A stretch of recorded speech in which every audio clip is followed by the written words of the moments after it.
Hello, everybody, and welcome to the Seventh Rule with your stars, Aron Eisenberg and Cirroc Lofton. My name is Ryan T. Husk. We got a lot to talk about. Today, we are going to discuss Episode 5 of Deep Space Nine during our rewatch. It's called Captive Pursuit, directed by Corey Allen and starring Scott McDonald as Tosk. Remember Tosk? And I am Tosk. We're also going to talk a little bit about Star Trek Las Vegas, just a droplet or two. But first, a word from Cirroc Lofton. I don't have the thing up on my screen, so I don't know if that was just. That's okay. It's in the chat. Aron, do you want to take it? I'll do it. Yes, here we go. Our sponsor, Trinity Comics Convention Services, attends over 30 comic conventions a year and has private signings with some of the biggest celebrities and comic creators in the world. They offer COAs and certification through CGC and CBCS. Make sure to visit them online at www.trinity-comics.com.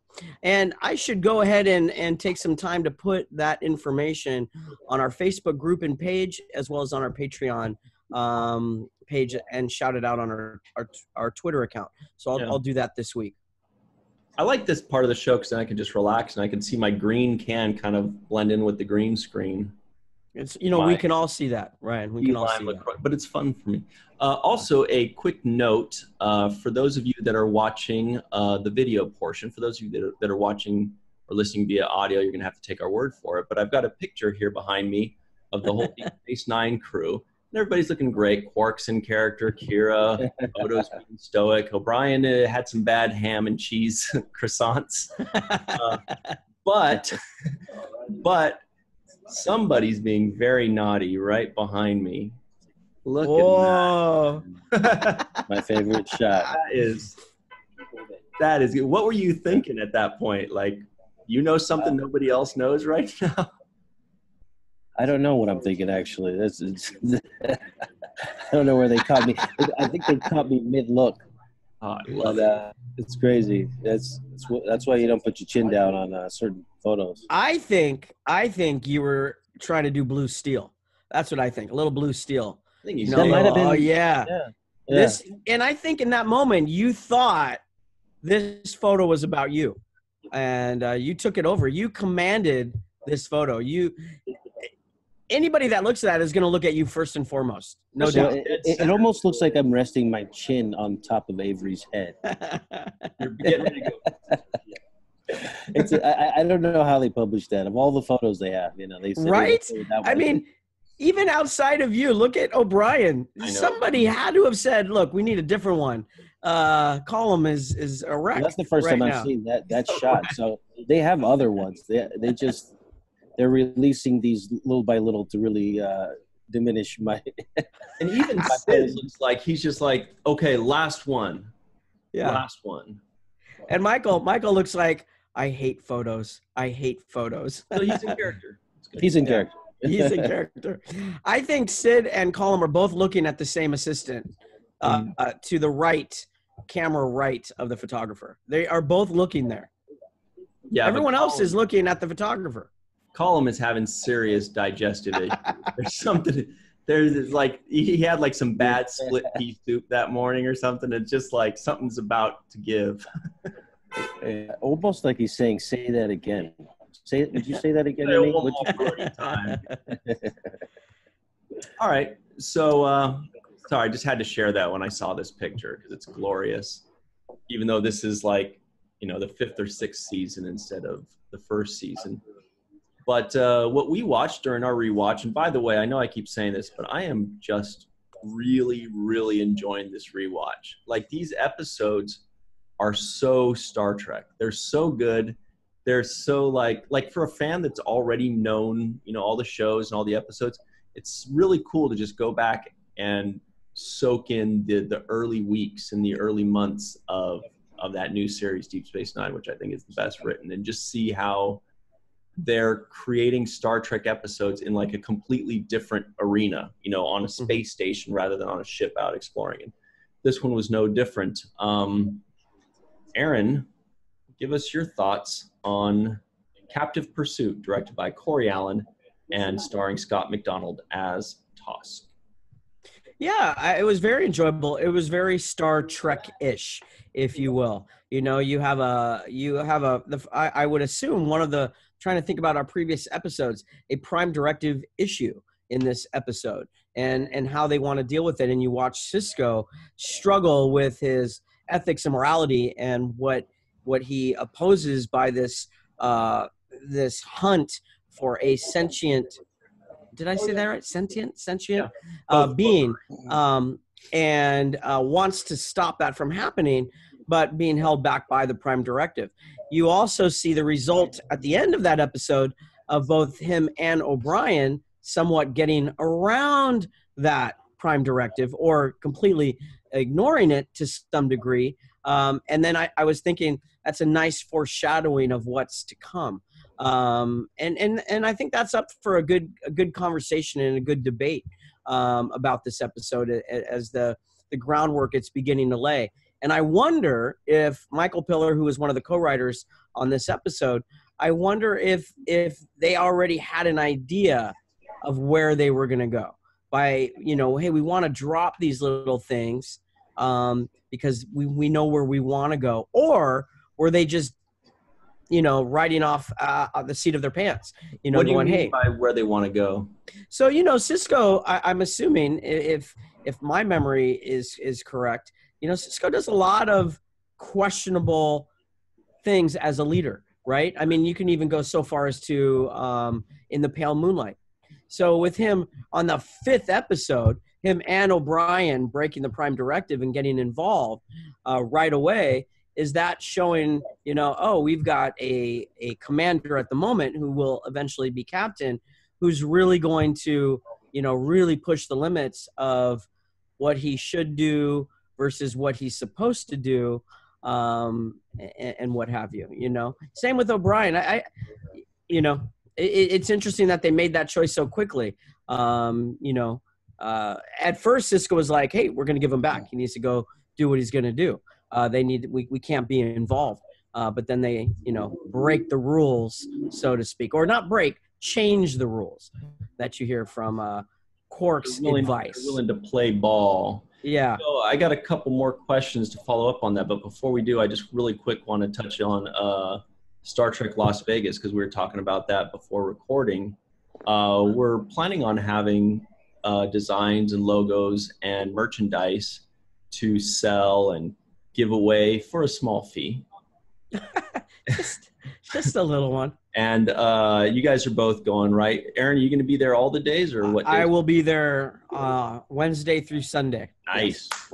Yes, thank you. Thank you very much. Yeah. All right. Yeah, I'll have my own table in the hallway, you know, before anybody gets. I think I made that same joke last week, so that's bad of me. What about you, Cirroc? You going to be there all the days if you go? If Aaron's going to be there, then I have to at least match his level of commitment. You should have a table across the hallway, literally, so we're facing each other. So for those of you that are listening in, either on Odyssey Radio or iTunes or watching us on YouTube or what have you, in the comments, please let us know if you even want to see us there. If you don't want to see us there, go ahead and go yourself. And I didn't say it, Aaron. It's okay. I know. I heard the yeah. And no, but let us know in the comments below if you want to see us every day, or if there's something specific that you'd like us to do, or if you've got any ideas. Maybe we'll have a table specific. Maybe we'll do a show there if Cirroc's there, if we have time. Sometimes it's really hard to do something at the con. Yeah, but it's hard to get away. Yeah, but if it's possible, it'd be good to do a little something at the con. So for the 7th rule. So we'll see. Yeah. And now back to Tusk. I am Tusk.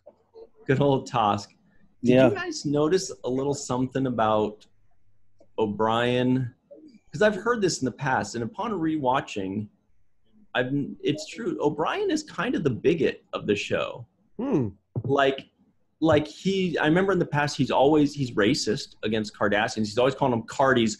All Cardassian, you know, and like the Klingons are also very racist. Like, I cannot believe even a Romulan would do something like that. You know, it's like accepted racism, or maybe it's speciesism, I guess. Maybe discrimination. Yeah, and it's certainly prejudice. And O'Brien Quark, he says, "Hey, barkeep, blah blah blah blah blah," and Quark says, "Oh, don't call me that. I don't like that name." And O'Brien goes, "Whatever, barkeep." Like, wow, that's very Starfleet of you. He just asked you not to call him that, and he just threw it back in his face and then says it a third time at the end of the episode. I thought that was funny. I thought it was funny. That's how. And I thought Armin's performance in delivering "I'm not a barkeep" was spot on. Yeah, totally. Yeah, there's a few things that I could say about that. Well, for one, just my understanding of racism and how it works, it doesn't necessarily mean that you have an opinion about a person or the group of people so much as so that you act differently according to that opinion. So you mistreat people or you don't give them opportunities. That would be more of the act of racism. So I think that in this case, I think O'Brien just has strong opinions about things because of his experiences. I don't necessarily look at it like he's actively engaging in a smear campaign or being against, the Cardassians. I think that's just his experience dealing with them, and so he's just formed that opinion. But there's other things about this episode that I thought were interesting. You highlighted it earlier, Aaron, when you talked about the decisions that Captain Sisko has to make about his ethics and morality. Mm-hmm.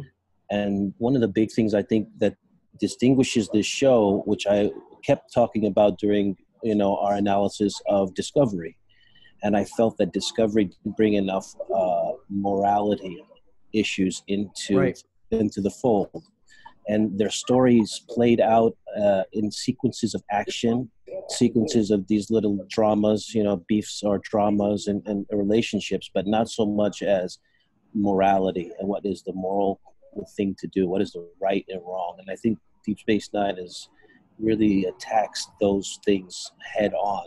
And Mm-hmm. one of the things that I see is I don't want to look at the show through the lens of having seen 7 seasons already. Mm-hmm. I want to look at it as if we're just watching now the 6th episode. And so when I look at it in that way, I see the contrast between how Sisko treated Odo in the earlier episode when Odo wanted to go after the killer on the ship. Mm-hmm. And he wanted to take judgment and take actions into his own hand, take the law into his own hand. And Sisko was adamantly against that. He was adamantly against Odo making a decision to go after this guy. He said that guy has his rights and he deserves to, basically innocent before proven guilty type of mindset. Right. And now you see where Sisko's willing to now play around the rules as opposed to sticking to the rules and sticking to that letter of law. He's now able to kind of be more lenient and making decisions in a moral lens of, once again, looking through a moral lens, Mm-hmm. So he's always kind of accepting like this moral lens. What is the right thing to do in a situation? Even when it does disobey the Prime Directive, right? It's not, just real quick, Aaron, that's the thing is they almost made the case, O'Brien did, that because to us watching it, yeah, that's disobeying the Prime Directive, but O'Brien almost made the case to where there's a gray area to say, like, we're not breaking the Prime Directive because these guys are they want to hunt him. He wants to be hunted. So if we're allowing that, we're just allowing this species to continue on the way they continue on. If we stop it, we're actually breaking the Prime Directive. That's, so they were able to kind of bend the rules, and Sisko was kind of like, officially I disapprove, but personally I totally agree. And he's willing to be a little less rigid with the rules and just kind of make a judgment call, because there are exceptions, especially these rules were made in place before they ever met this alien race. And when you meet this new alien race, suddenly you might think, okay, maybe this rule doesn't 100% apply to everything all the time. Anyway, what were you saying, Aaron? Well, I just think it's a really interesting conversation to talk about ethics and morality in conjunction with the Prime Directive. Yeah. If you are a blind Federation I shouldn't say blind. That's not the right way to say it. But if you were following Federation protocol and rules of the Prime Directive, that the idea behind that is that you correct me if I'm wrong or elaborate, Ryan, for me, because I may not express it correctly. But basically the idea is not to get involved and not to change the course of a new civilization, species, or whatever, not to get involved to the point of changing or altering their course or their life in the way that it's going. Yeah, is that a fair way to say that? Their development. Yeah, okay. Because it's so that you don't, knock them off their course as the development of civilization. But it's usually supposed to be pre-warp civilization, because pre-warp civilization, we don't know what they're doing, we don't know where they're going to go. But once the thinking is, once they learn how to do warp speed, once they've developed that, then all of this information is going to be readily available, because they're going to meet all these races, all these things are going to happen. So once they've achieved warp speed, pretty much anything goes. And that's why the Prime Directive didn't really apply too much, because these guys are already out exploring things. And yet it did. And yet it did apply. And then you ask yourself, like, if the morality is to save this individual, and they came to DS9, why do you at this point then say, well, the Prime Directive says we can't get involved? Well, they involved themselves in our world and our lives. They're on the station now, and here are the laws that we are a part of, that they must adhere to by coming into our world. Second of all, it really drove me crazy that they were able to easily turn off the shields, reverse polarity. Our shields had been reversed. Reverse polarity. And I'm like, well, that was easy.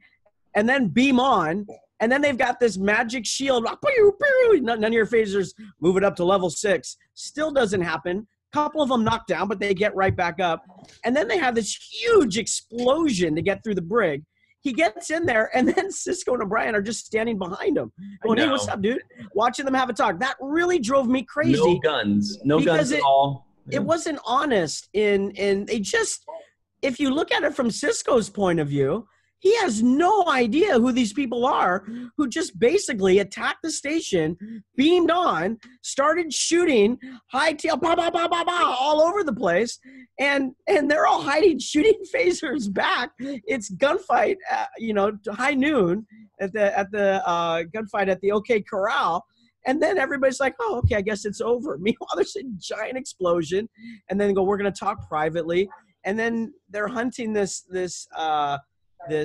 humanoid being, this sentient being, and now we can't follow the Prime Directive, but then we kind of go against that, which is fine, because the morality and ethics are, how can we help him if we can't grant him asylum if he doesn't want it, which he didn't.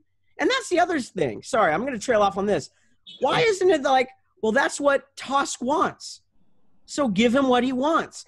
Who are we to say, oh, no, we value your life? But that's not what I've been raised my entire life. That's exactly the argument, yeah. And at the same time, I almost want... That's where... No, hold on, Cirroc, because I want to hear your thought on this. So in my thought, I almost would have rather seen Sisko give him back and go, that's what he wants. Who are we to tell Tusk what his life is worth or what his purpose in this world is? And this is their society. And while and even from the hunter, there's great reverence for Tusk. I mean, it goes back to the gladiator, right? It was reminiscent to me of gladiator, although they were slaves, but right, I don't know my history very well on gladiators and how that all worked. So it was an interesting philosophical debate, and that's what made it so Star Trek. That's what made it a really great episode. Yeah, exactly. In asking and having us as the viewer ask questions. What is the right course of action? You were going to say something, Cirroc. No, I was going to say that when I was listening to the episode, it made me think of slavery, for one. because they were justifying that this particular race was genetically selected for this purpose, right? And that was an argument made during slavery. And another thing is, in the same vein as slavery, if someone were to come on a third-party person and, for example, ask a slave during the time of slavery, do you want to be free? Do you want to, do you want to be released of this thing that's over you?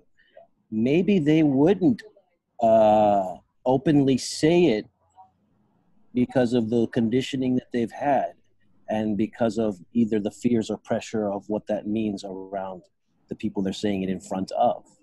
Yeah. So I looked at it in that way, and I thought that's one of the moral questions that were brought to the forefront, whether it is okay to treat a certain group of people like this. Even if they were, genetically created or modified or whatever it is to function in that way, is that right? And is it right to take advantage of people and use them? And so I think that really begs, for me, it brings a nice parallel, a segue to slavery. That's what I look at when I hear that. Mm-hmm. And that's one of the questions that I thought was brilliantly kind of retold in this way. But it seems that it brings up some of that those feelings for me. That I agree with that 100%. And history does back up what you said.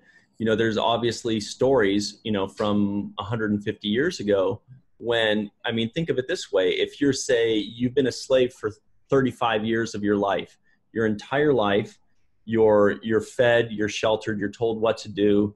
It's a horrible, shitty life to us from the outside. But if you never went to school, if you were never taught to fend for yourself, and then suddenly people say, okay, good, go, you're free, go make a life for yourself, you're screwed.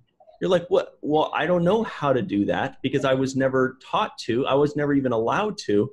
And suddenly I'm homeless, I'm jobless. I only have one skill that I had to do because this plantation owner or whatever, like they're more screwed once they were released. Now, obviously we know it's still the right thing to do and we're better for it. But that does back up your point that like, even if that they're willing participants to a certain degree, that's kind of like following the letter of the law, with the prime directive and all that. But then there's the morality issue of like, well, sometimes you have to just step in and take your lumps and not follow the rules all the way for what we think is the moral best thing to do. It's an interesting battle in my mind watching Star Trek, the battle between morality and ethics and following the prime directive. It seems to conflict at times. As I don't feel it's right or morally, I should say it's morally reprehensible what they're doing in hunting Tosk and what have you. Then the question is, how much does Sisko, the Federation, get involved to stop it, or not stop it and let it go? Essentially, they just let it go. Instead of stopping it, they said, okay, well, we'll just help him get back to his hunt. So if you think about that, then if you take you go to another scene or another episode, how does that sit in one's head going, these people are hunting these other people and there's nothing we can really do about it. Yeah. And one of the things he said, I can't remember what the leader's name is. Do you remember what the leader's name is? The guy who was hunting him? I think they just called him Hunter of Tosk. Before we said that, we got to get to a break real quick.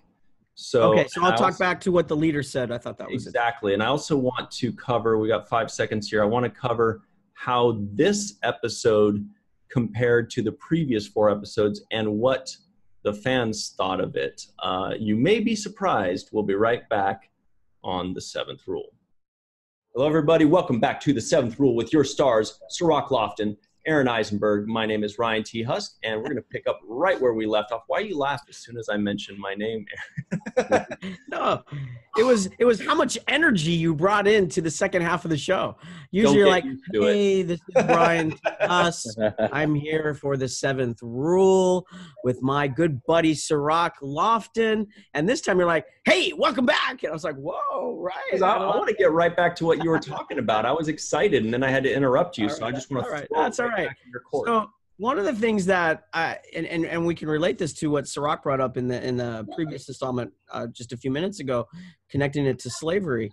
And if you connect the two and play out the two stories, the slaver, the hunter, said to Sisko, "We'll make sure we don't come into your space anymore. Right. We won't come here. Right. So we won't bother you." Right. And then the answer is like, it's not about that. It's about this is wrong. And you know what that might have been real quick? That's a subtle boycott. Fine, then we won't do business with your country if that's how you're going to be. Yeah.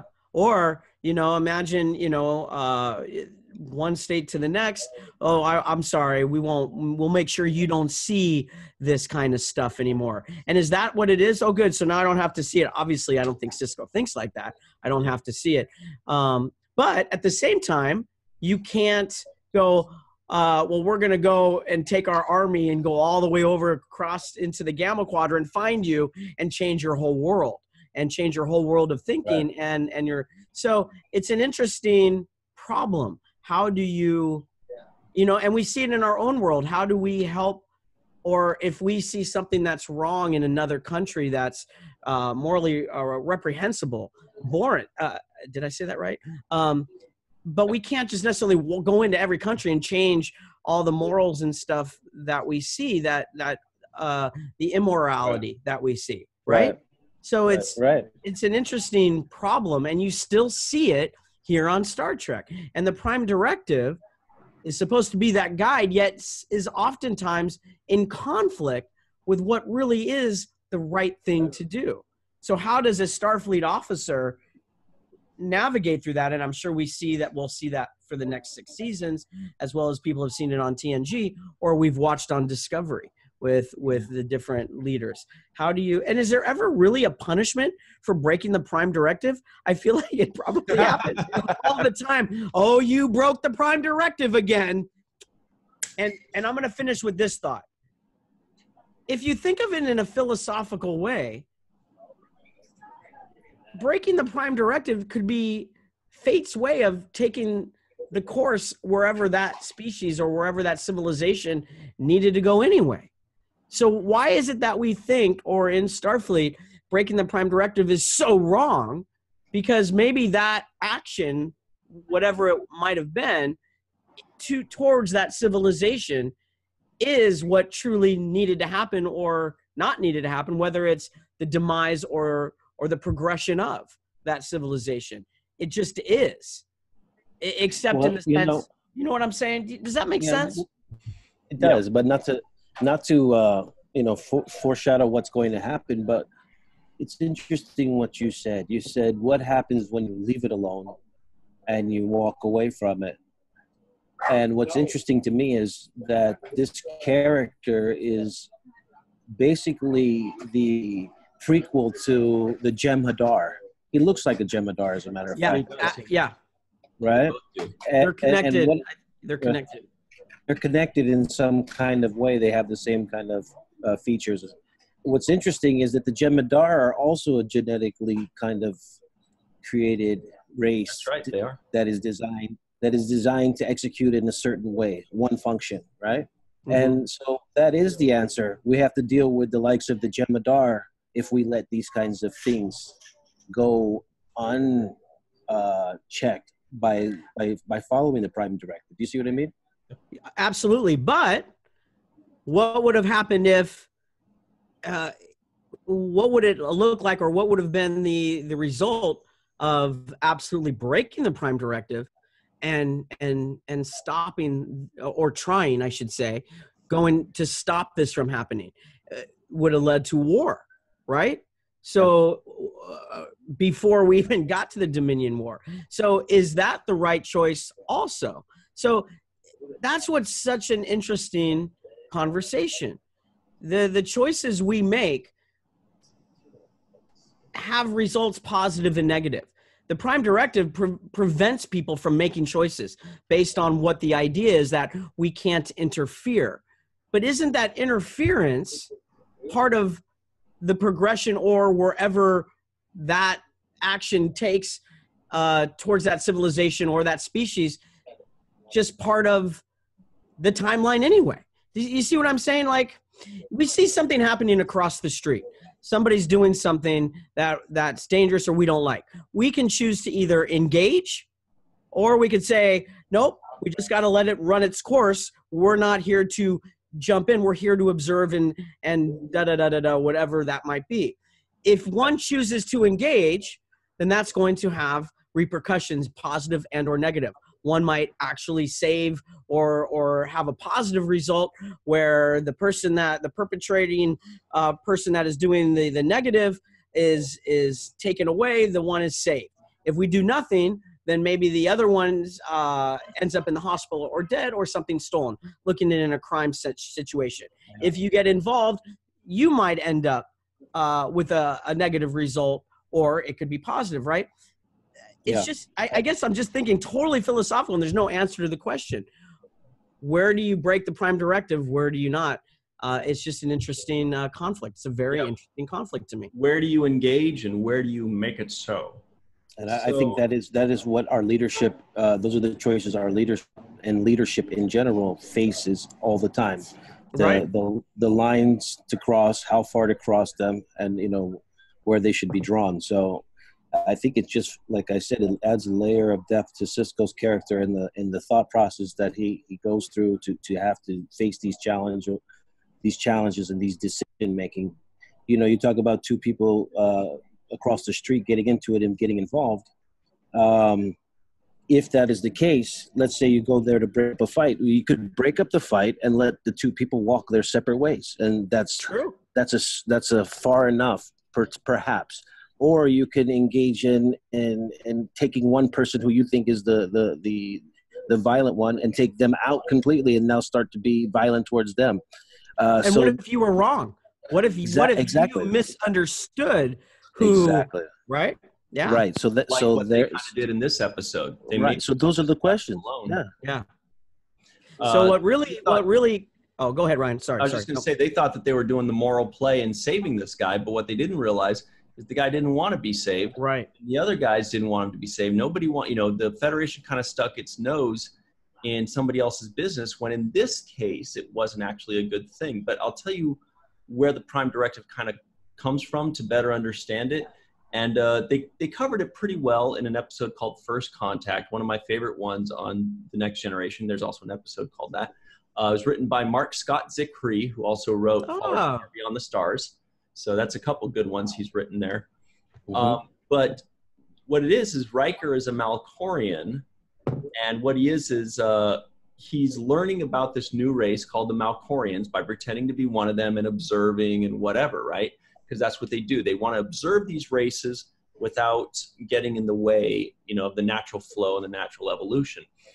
And I believe B.B. Newirth is one of the leads in that episode. What happens is he gets injured some way. So the doctors start looking at him and they realize he has different organs. And so they find out this guy is not a Malkorian.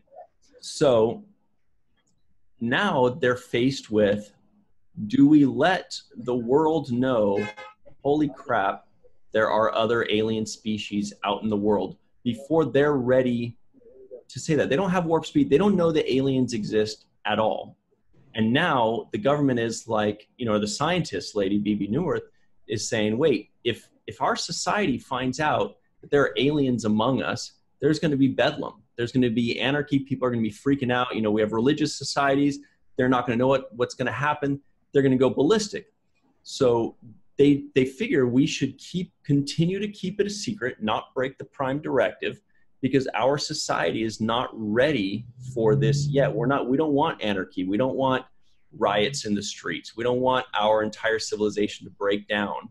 You know, it's just like if you know, aliens came down and landed in the 1900s, you know, 1950, right here on the White House lawn or whatever, people would go berserk. They wouldn't know. People would freak out. Some people would praise them like they're gods. Other people would, you know, try to kill them, you know. So anyway, so that's kind of where it comes from. But I like that. But at the same time, no one's going to wake up one day and go, okay, we're ready. Let the aliens come on down. We are ready. We've all figured everything out. That's why they say warp speed is the barometer, because once they develop warp speed, they're going to find out about aliens anyway. So now we're no longer stepping in the natural flow and development of things, because they're already going to find out about aliens. So we might as well go and say, hey, how's it going? There's aliens. You're about to find out anyway. But again, that's a judgment on when one might be ready to receive something based because, oh, well, they've got this. And that doesn't necessarily mean just because the technology arrived that now we are socially and psychologically ready to accept aliens into the world, and that all of a sudden we're not going to riot. We're not going to call them gods. The same things would probably still happen. Correct. The same thing might still happen, but at least we wouldn't cause it, because they're already going to go find out that there are aliens now on their own. So if that happens, it happens because that was their natural evolution, not because we stepped. But again, that's an assumption. They could get warp speed, fly, and never meet aliens for generations. They just are, you know, can't navigate. Well, they will, because then the bad guy races, the Romulans or the Klingons or the Cardassians might jump in. So the Federation says, well, we need to get to them and introduce them to everything before they run into a bad race, which is, again, to what you're saying, a judgment call. But maybe if they met the aliens sooner, they would have gotten the warp speed sooner. And that might have been able to help other things within the population. I guess what I'm trying to say is there's neither one is right or wrong, is my point. It's just, as it's a judgment call. It's decision making. It's Sisko's decision making. If Sisko said, no, get off, and just started firing at the hunting, you know, instead of threatening it, and just fired at them and completely blew up, you know, their ship, that would have been a whole nother episode. Instead, they found a way to kind of make themselves feel somewhat okay by helping Tosk and not necessarily breaking the Prime Directive completely in half, but letting it continue. You know, there was a gray area that was found rather than, you know, holding firm to, no, you are not going to take this, you're not going to take Tosk. We're going to give him asylum. But he doesn't want asylum. I don't care. I'm going to give it to him, whether he wants it or not, because I know what's better for him, right? That's what he did not do, which would have had a whole different result. So it all really comes down to how we navigate our own ethics and morality with others, and how we work through both of those, finding the gray. Life is gray. In true Star Trek form, at the end of the episode, like so many other Star Trek episodes before it, you have that satisfying ending where you're like, you know, I think everything worked out for the better. I think they made the right decision, you know, or, that's interesting that they did that. I think it worked out, you know, for everybody, you know, involved, kind of thing. Maybe. Maybe. Yeah. Well, you know, when I was thinking about Cirroc's. Oh, you go ahead, Cirroc, because I was thinking about what you said earlier. Uh-oh. Oh, we lost him there. No, I want to hear what he said. The word freedom. Yeah. And can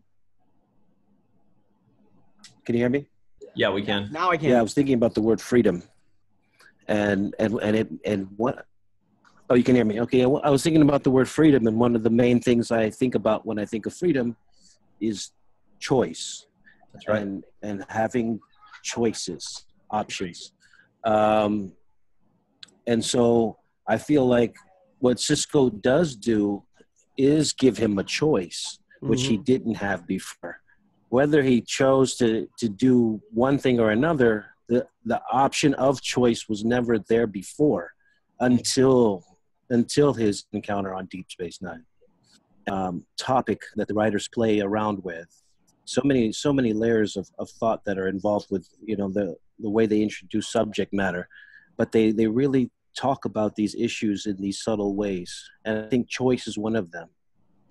Yeah, that's a perfect word for this episode, choice.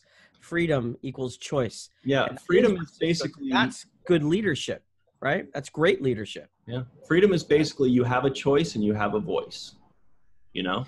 And he gave him a choice, and ironically, he chose to not have freedom, or his version of freedom, because to him, that's freedom. Like, he's going off on the stars and leading them on a wild goose chase.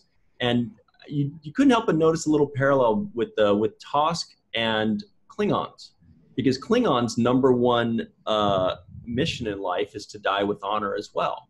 Now, they're not, enslaved to do so, and it's not by a certain people, but to them, the most honorable thing they can do is to die in battle. So it was there was a little bit of a similarity there. I did want to ask you guys, though, how you think this episode compared to the previous ones. Did you feel like it was well received or not as well received as the previous 4 or 5 episodes? I think that it was well received. I think they may have liked this one more than the other ones, with the exception of the pilot. But I think because there's just different things that I think that are enjoyable to watch, especially when you talk about these really hard-hitting, deep, thought-provoking issues that the viewer gets to ingest. Yeah. Yeah, I think it's continuing the series right now on a positive trajectory.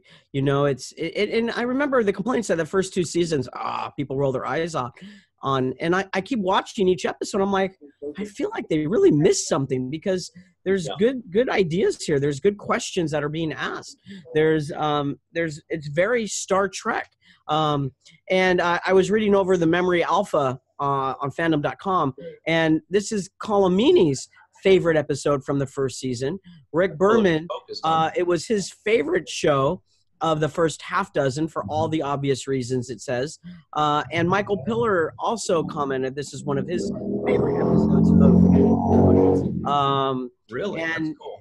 It is cool. And it's so far one of the standalone, well, I mean, they all, you could even look at the last one as a standalone, and it's just a good Star Trek episode asking good questions, and at the same time building character, with Sisko, with Odo, not Odo. O'Brien. Yeah, very O'Brien. much so. And also how Odo handled the security issue with him. He didn't overreact. He was calm. And then I think he was found it even more interesting how Tosk reacted to it, which asked more questions like, he's not this criminal per se. And poor Bashir got really dismissed pretty bad by O'Brien. I don't know if you noticed that, but he goes, doctors, people love to open up to doctors. Maybe I should have a talk to him. And O'Brien did. Like, all right, dude. Just face palm in his face, which was very. But how did it do, Ryan? How did it do? Well, we ask and we answer. You guys are both correct. It has the highest IMDb rating from the users of all the previous episodes, and it has the highest rating of any episode in the first season up until the final 2 of the first season. So out of the first 23 or 24, whatever it is, episodes, it has the highest rating of all of them. So you guys were... I thought Progress was the highest. That was with Jake and I, with stem bolts. I thought that was the biggest episode. Just our scene was well, it must... Yeah, that's right. It was the scene. It's just best scene ever. Best scene of it. Yes. But I'm surprised the pilot didn't do better. That was second. Okay. It was a close second. I mean, the pilot was awesome, is my opinion. I think it was one of the best pilots. I think it was the best pilot, yeah. I wanted to recall what Cirroc brought up earlier about the Jemadar. And one of the trivia things on that I'll share for the listeners. I mean, they can look it up too if you want to look up this episode on fandom.com. But it says, being genetically engineered to one purpose makes Tosk a similar species to the Jem'Hadar, which will play a very important role in the later seasons. Nice. Also, the cloaking ability used by Tosk. See, and Sisko should have said, hey, before you go, can you give me the cloaking ability? Yeah. You gotta reverse my polarity. That should be a shirt right there. Reverse my polarity. That's, you try reconfiguring the power coils. And Robert Wolf said something. Indeed, something interesting. Indeed, Robert Hewitt Wolf himself states that the same people who breed the Tosks as gifts to the hunters breed the Jem'Hadar as well. So that's exactly what Cirroc was talking about. So interesting. Without really stopping this from continuing, well, I guess you could argue that this is interesting, Aaron, because we just celebrated the 75th anniversary of D-Day and the storming of Normandy, right? And one of the things that you have there in history is Nazi Germany, and you have a question of, what do we do if we do? What happens if we do nothing? Right. That's a great question. What happens if we do nothing? Yeah. Exactly. And that was the question the world was faced with when they had to make a decision, because that problem doesn't stay regional. That problem ends up becoming everybody's problem. And they rarely just solve themselves. Right. So there's at what point do you say something must be done, essentially? Or you go back to what we talked about a little bit earlier. So that's such a great question. That's the question for this episode. It really is a great idea it puts in our head. What happens when we do nothing? Now, what happens when we do something, and how do we do it to the best result, right? Sisko could have done something with much more dire consequences. He could have done nothing, which then probably, Tosk loses everything that he has strived for in his life. So he does something. Well, he basically chose to do nothing. He basically said, pretend as if we were not even here. You go back off on your thing and you guys hunt them. So at that point, they kind of did choose to do nothing. They chose to take themselves out of the equation. I don't agree, because if they did nothing, he would have gone back as a prisoner and been his family. No, he gave him a head start. He did something. He gave him a head start. What I mean is from the beginning of the episode, they tried to reset it to as if they had not picked him up in the first place, as if they had done nothing. But that's doing something. It was doing something to make the end result nothing, I guess. Yeah. But they still did something. I'm just messing. Net zero. and I thought was cool was the Odo, the look that Odo gives Sisko at the end when he tells him, you don't have to rush. Like, you can walk. That was so slowly. Good. And he starts walking up the steps like extra slow. And I love that moment between them, because it was like Odo looks at him like, oh, you're not the guy I thought you were. I think he looked like he's kind of like, it gives him some type of revelation, like, oh, well, you're somebody different. You're like, you're kind of cool. I think he gained cool points in Odo's book. You got street cred. I should have given him a thumbs up. Yeah. Just a little. Because he double taked when he looked backward before he got into the turbo lift. He double taked and looked at him like, you sure? Am I walking slow enough? Yeah, he started to move quickly, it seemed, and then he just kind of like stopped. And I actually laughed out loud at that point, where it's like, he reminded himself, oh wait, I better walk more slowly real quick. See, now that's what they could have made fun of in Orville. They could have had that same scene and look back a little slower. No, that's too slow. You can go a little quicker. Yeah. There you go. You got it. High five. That's an Orville moment. That's an Orville moment. I want to bring up one last thing. I know we're almost here at the end, and it's something that I want to see if it's a continuing theme. And you brought up honor, and one of the last lines was Tosk saying to O'Brien, "Die with honor." That's right. And the word honor, it seems to be a recurring theme in Star Trek, especially in myth, in in a lot of hero stories and having honor in your death.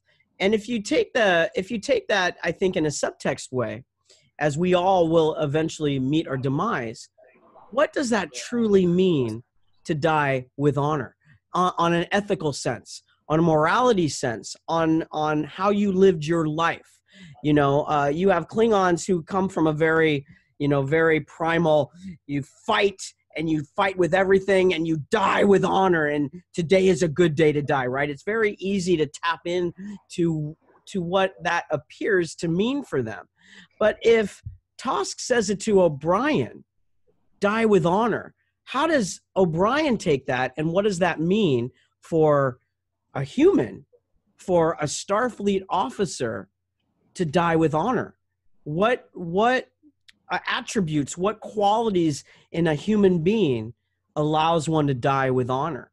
And I thought of that. I thought of that listening to that, going, yeah, that's a great line for Tosk, because you see what honor means to him, or as he was bred for this hunt and his whole, race and the society he's a part of. But what does that mean for O'Brien and the rest of us? I thought that was, I think that's kind of interesting. Well, I think what he ended up doing in that episode brought him closer to dying with honor. Like dying with honor, kind of like dying with a clear conscience, or what you did was right. I think, when he's old and gray on his deathbed, he would look back at that point and say, I did the right thing. And I think that would be dying with honor, in that one little nugget of time.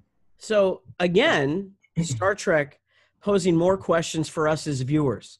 Mm-hmm. What does that mean to each and every one of us when we watch that show? What is being a good man, a good woman, a good human being? What does that mean to have honor when we die and look back on our lives? And maybe I think of greater good.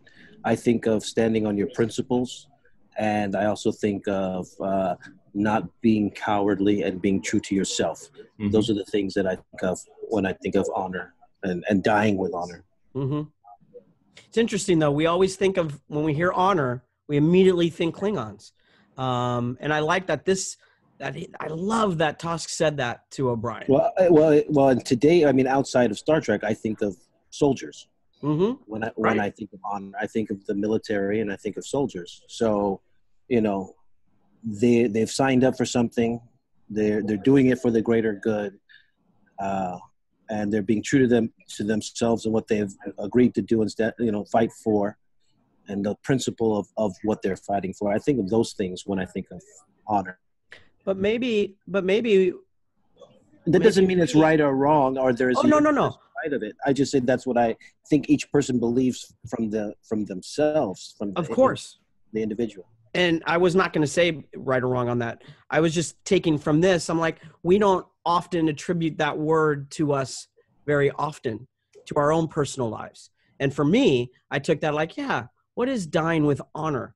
It's a good question. I like that it posed that question to me. The way I use it in my own life is there's one of the commandments of the Bible, the 10 Commandments, is honor thy mother and father. And it's actually used in that way, to honor your mother and your father. So I do my best to honor in that way. Great. Well, friends, we've got to go. But thank you all for joining us. For Cirroc Lofton, Russ Hasledge, Aron Eisenberg, I'm Ryan T. Husk. Thank you all so very much. And always remember the 7th rule. Keep your ears open.